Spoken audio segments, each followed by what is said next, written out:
कुछ ही दिनों में नन्हा सा मेहमान घर के आंगन में किलकारियां मारेगा। ये सोचकर रुचिका अपने पेट के उभार को सहलाते हुए ममता से भर उठी और बालकनी में सूख रहे कपड़े बटोरकर वह कमरे में आ गई। कपड़े रखकर रसोई की तरफ मुड़ी ही थी कि तभी डोरबेल बजी। आज तुम इतनी जल्दी कैसे आ गई? घर में घुसते ही गौरव ने पूछा। आज मन नहीं किया काम पर जाने का, तबीयत कुछ ठीक नहीं है, रुचिका ने जवाब दिया। रुचिका इस आस से गौरव के पास खड़ी रही कि तबीयत खराब होने की बात जानकर वह परेशान हो उठेगा, गले से लगाकर प्यार से उसका हाल पूछेगा। मगर बिना कुछ कहे सुने जब वह हाथ मुंह धोने बाथरूम में चला गया तो बूझी सी रुचिका रसोई की ओर चल पड़ी। शादी के 4 साल बाद रुचिका माँ बनने जा रही थी। उसकी खुशी 7वें आसमान पर थी, मगर गौरव कुछ खास खुश नहीं था। रुचिका अकेले ही डॉक्टर के पास जाती, अपने खाने पीने का ध्यान रखती और अगर कभी गौरव को कुछ कहती तो काम की व्यस्तता का रोना रोकर वह अपनी जिम्मेदारियों से पल्ला झाड़ लेता। वह बड़ी बेसब्री से दिन गिन रही थी। बच्चे के आने से गौरव को शायद कुछ जिम्मेदारी का एहसास हो जाए, शायद उसके अंदर भी नन्ही जान के लिए प्यार उपजे। इस उम्मीद से वह सब कुछ अपने कंधों पर संभाले बैठी थी। कुछ ही दिनों की तो बात है, बच्चे के आने से सब ठीक हो जाएगा। यही सोचकर उसने काम पर जाना नहीं छोड़ा।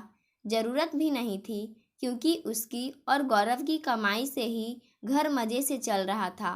पार्लर की मालकिन रुचिका के हुनर की कायल थी। एक तरह से रुचिका के हाथों का ही कमाल था जो ग्राहकों की संख्या में बढ़ोतरी हुई थी।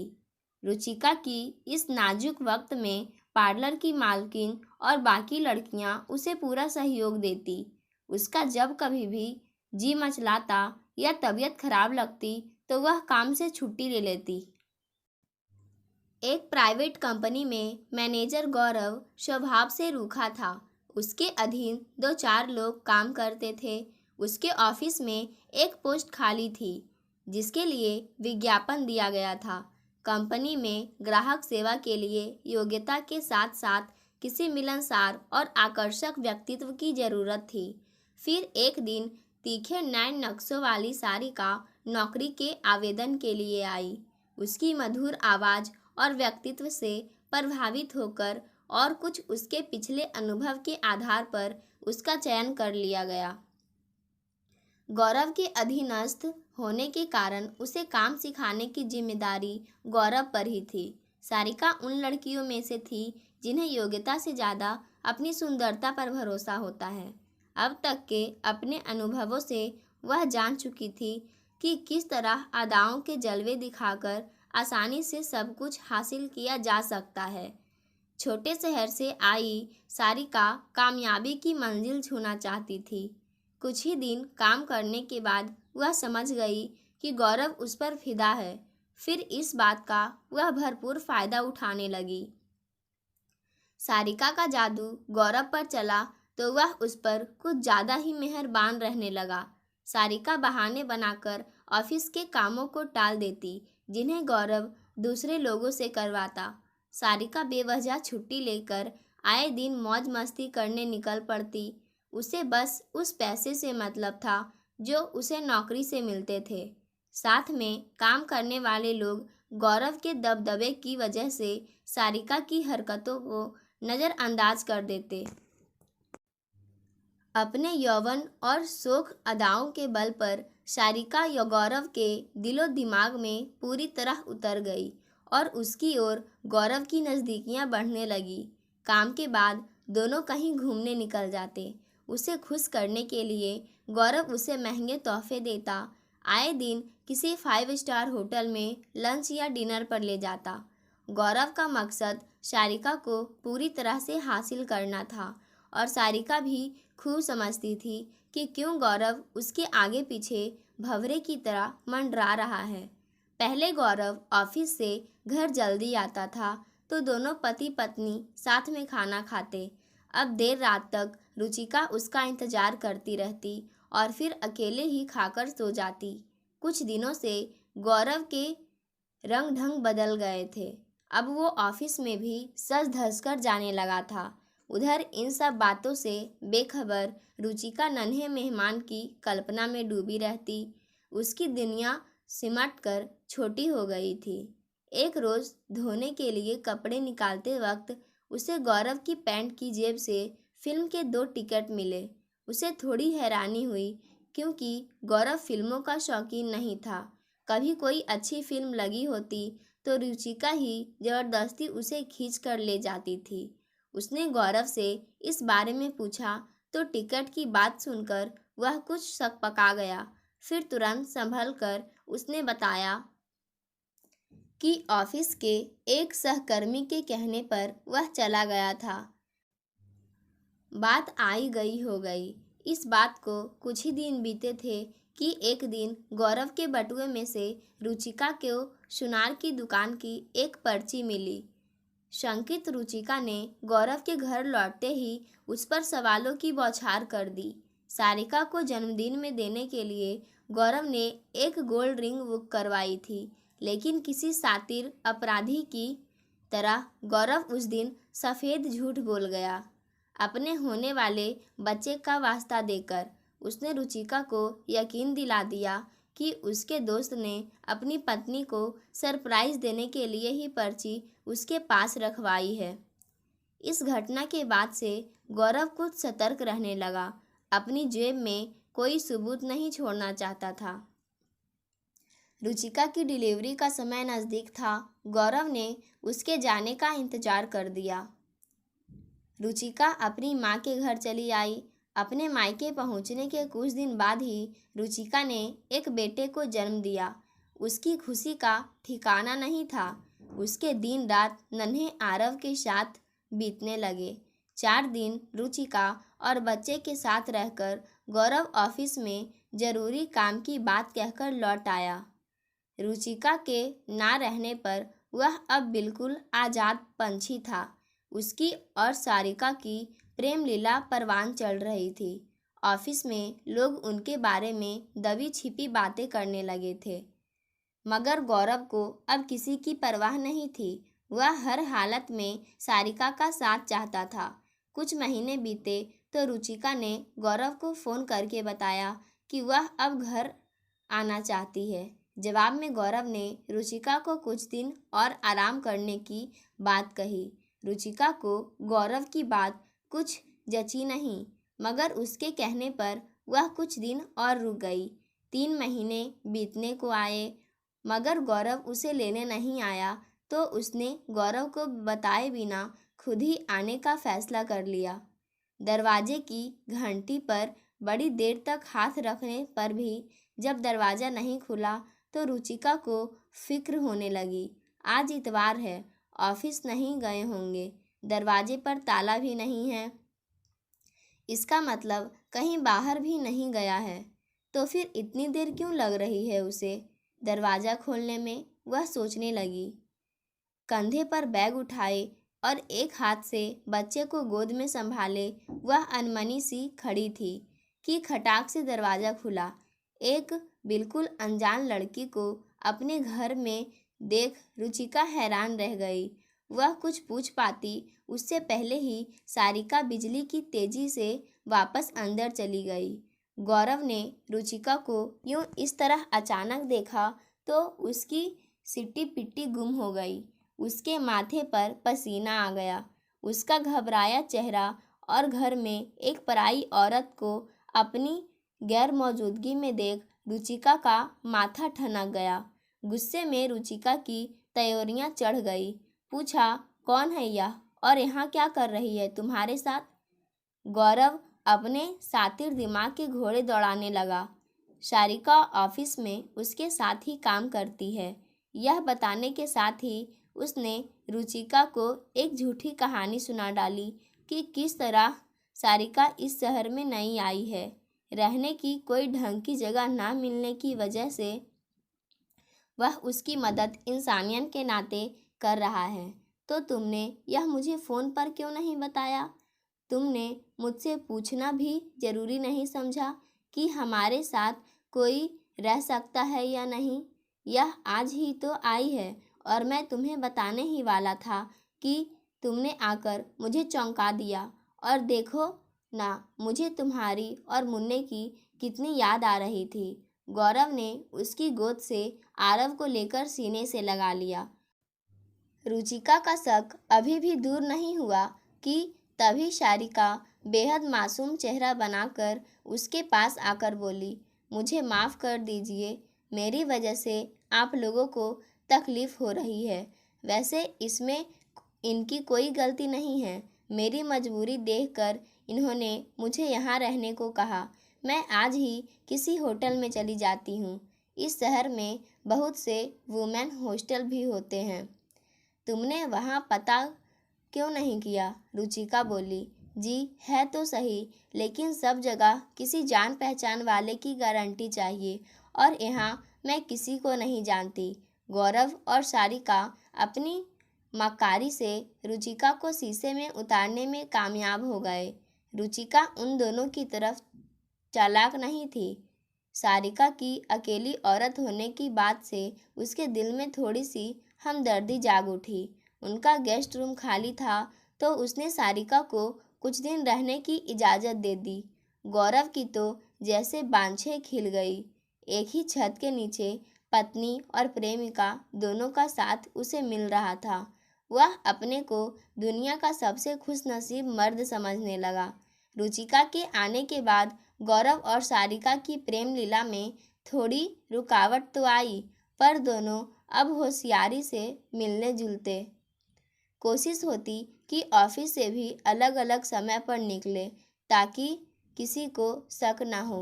रुचिका के सामने दोनों ऐसे पेश आते जैसे उनका रिश्ता सिर्फ ऑफिस तक ही सीमित हो।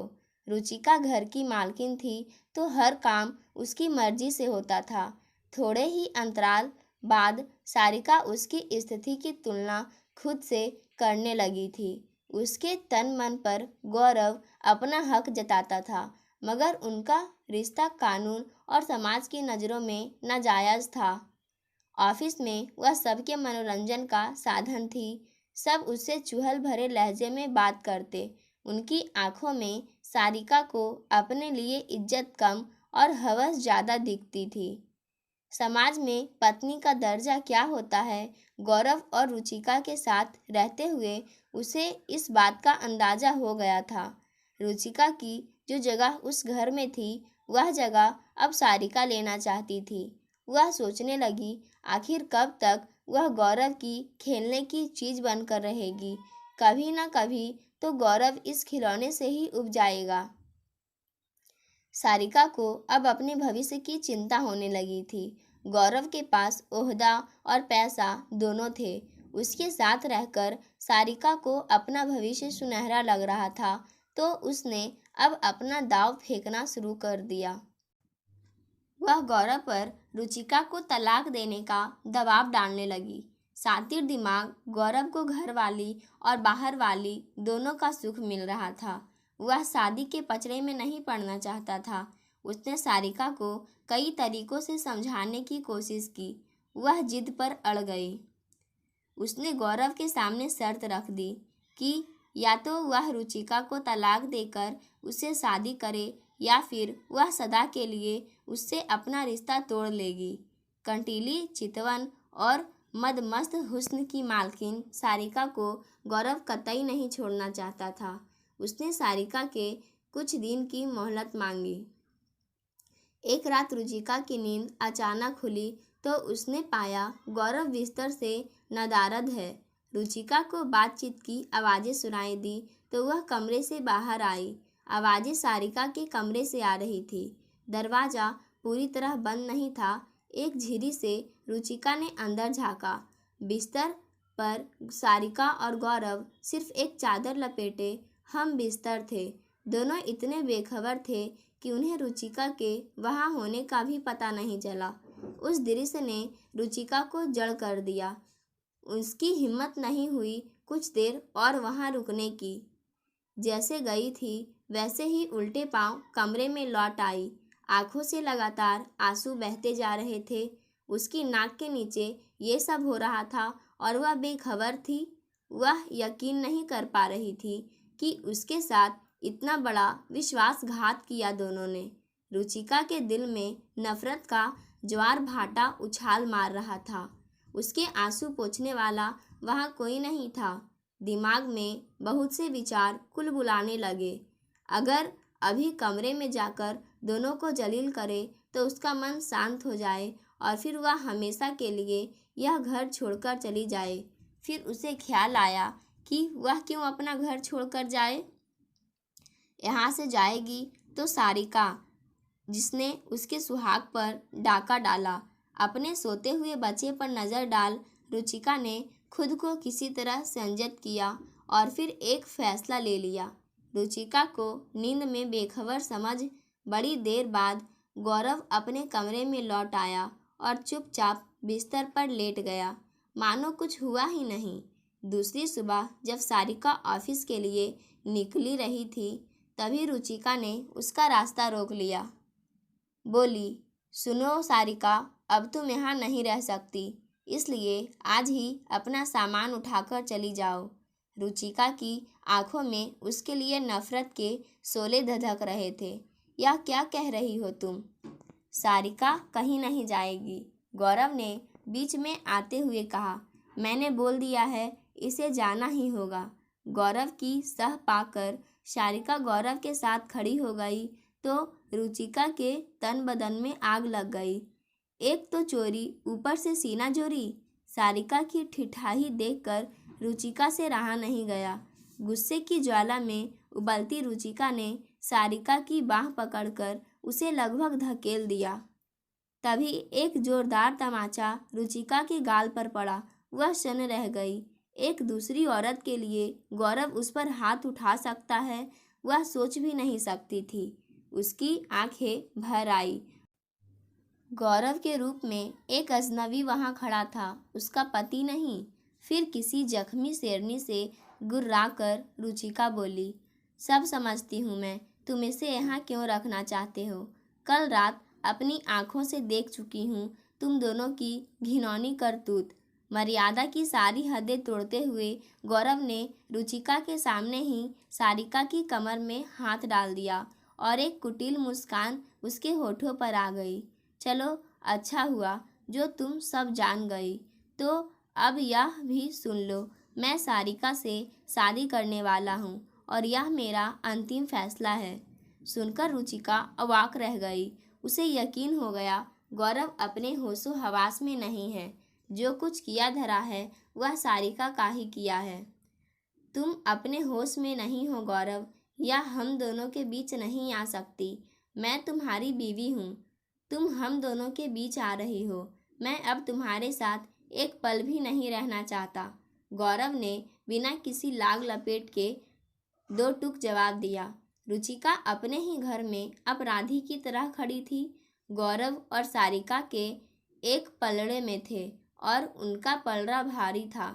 जिस आदमी के साथ ब्याह कर वह इस घर में आई थी, वही अब उसका नहीं रहा तो उस घर में उसका हक ही क्या रह जाता है। बसी बसाई गृहस्थी उजड़ चुकी थी। गौरव ने जब तलाक का नोटिस भिजवाया तो रुचिका की माँ और भाई का खून खौल उठा। वे किसी भी कीमत पर गौरव को सबक सिखाना चाहते थे। जिसने रुचिका की जिंदगी से खिलवाड़ किया। रह रहकर रुचिका को वह थप्पड़ याद आता जो गौरव ने उसे सारिका की खातिर मारा था। रुचिका के दिल में गौरव की याद तक मर चुकी थी। उसने ठंडे लहजे में घर वालों को समझा बुझा लिया और तलाकनामे पर हाँ की मुहर लगा दी। जिस रिश्ते की मौत हो चुकी थी उसे कफन पहनाना बाकी था। वक्त ने गम का बोझ कुछ कम किया तो रुचिका अपने आपे में लौटी। अपने घर वालों पर मुहताज होने के बजाय उसने फिर से नौकरी करने का फैसला लिया। रुचिका अपना दिल कड़ा कर चुकी थी। नन्ही जान को अपनी माँ की देखरेख में छोड़ वह उसी शहर में चली आई जिसने उसका सब कुछ छीन लिया था।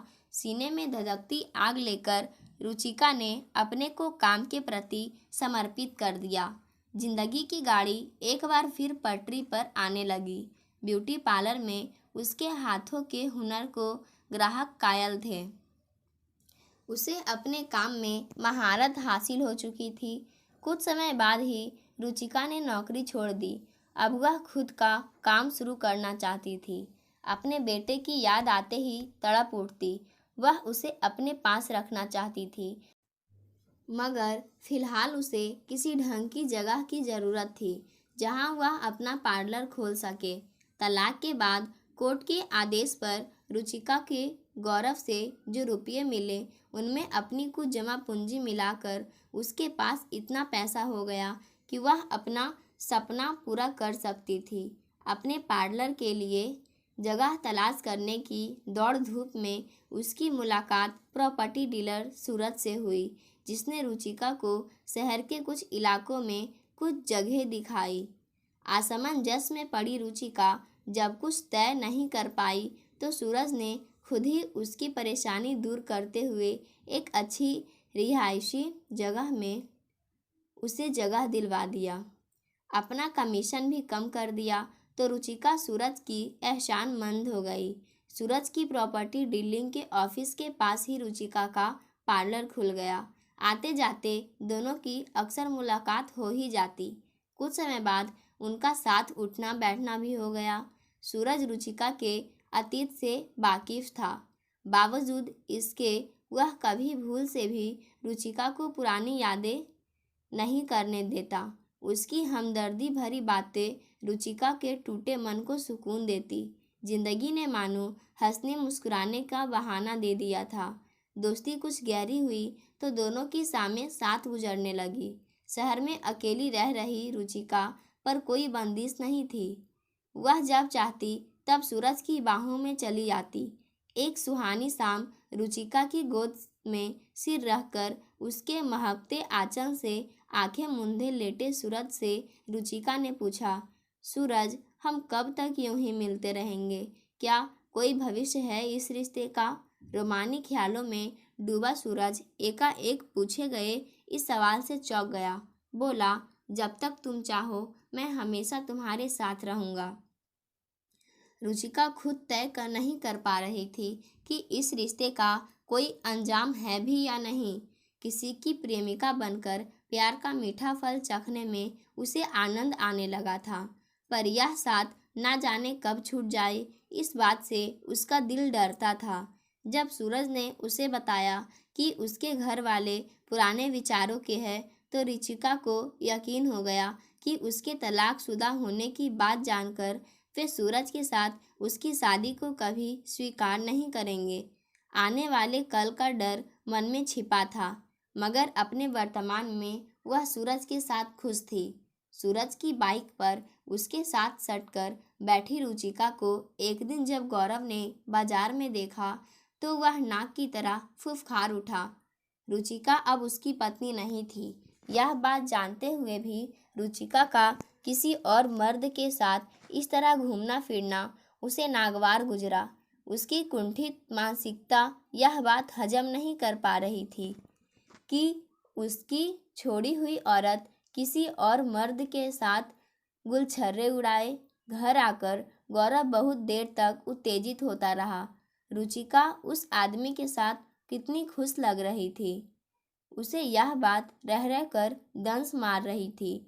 सारिका से शादी करके उसके अहम को संतुष्टि तो मिली, लेकिन सारिका रुचिका नहीं थी। शादी के बाद भी सारिका पत्नी ना होकर प्रेमिका की तरह रहती थी। घर के कामों में बिल्कुल फूहड़ थी। उसकी फजूल खर्ची से गौरव अब परेशान रहने लगा था। कभी उस पर झुंझला उठता तो सारिका उसका जीना हराम कर देती, तलाक और पुलिस की धमकी देती। जो शारीरिक सुख सारिका से प्रेमिका के रूप में मिल रहा था वह उसके पत्नी बनते ही नीरस लगने लगा। इश्क का भूत जल्द ही सिर से उतर गया। रुचिका के साथ शादी के शुरुआती दिनों की कल्पना करके गौरव के मन में बहुत से विचार आने लगे। वह एक बार फिर रुचिका के संग के लिए उत्सुक होने लगा, खाने की थाली की तरह जिस्म की भूख भी स्वाद बदलना चाहती थी। किसी तरह रुचिका के घर और पार्लर का पता लगाकर एक दिन वह रुचिका के फ्लैट पर आ धमका। एक अरसे बाद अचानक उसे सामने देख रुचिका चौंक उठी कि गौरव को आखिर उसका पता कैसे मिला और अब यहाँ क्या करने आया है। कैसी हो रुचिका? बिल्कुल बदल गई हो, पहचान में नहीं आ रही। गौरव ने उसे भरपूर नज़रों से घूंचा।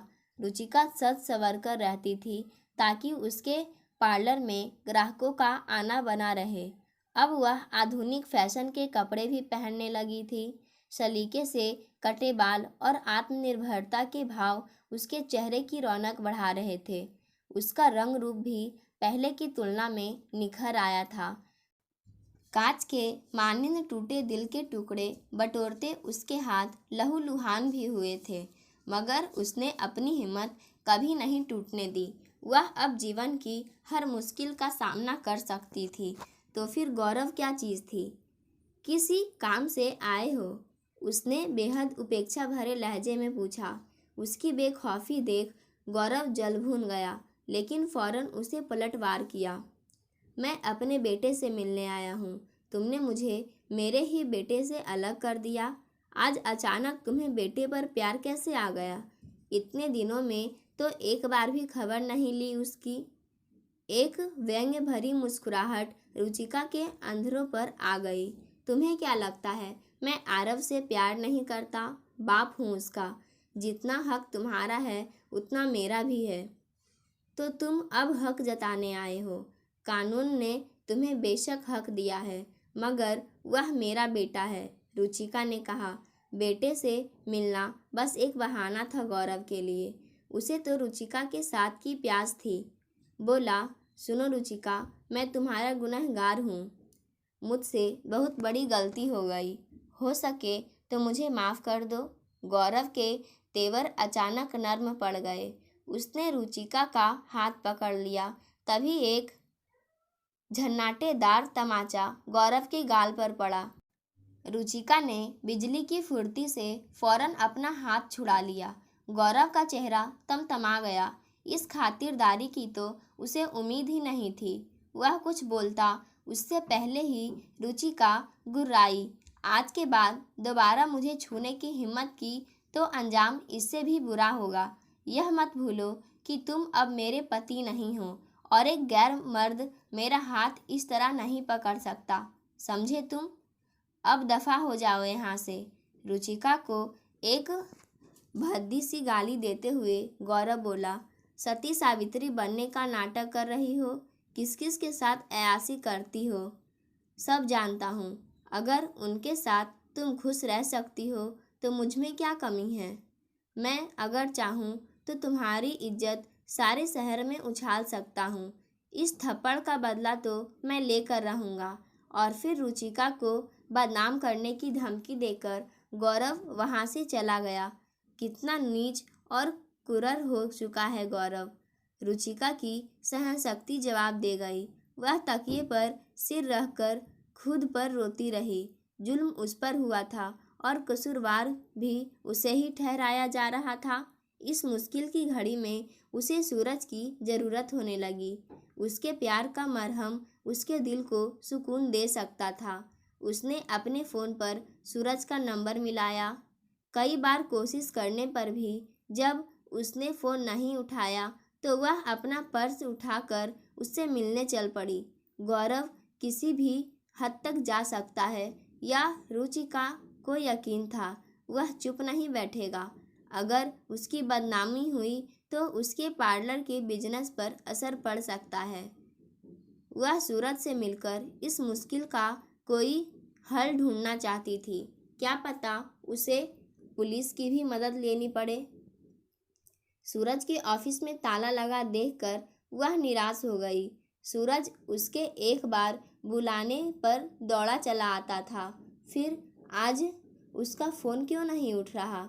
उसे याद आया जब वह पहली बार सूरज से मिली थी तो उसे अपना विजिटिंग कार्ड दिया था।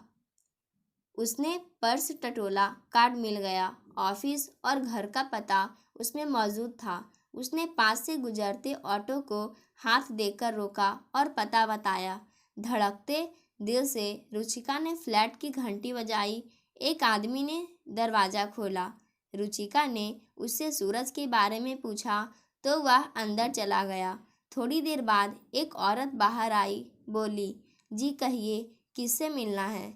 लगभग उसकी ही उम्र की दिखने वाली उस औरत ने रुचिका से पूछा, मैं सूरज से मिलने आई हूँ, क्या यह उनका घर है?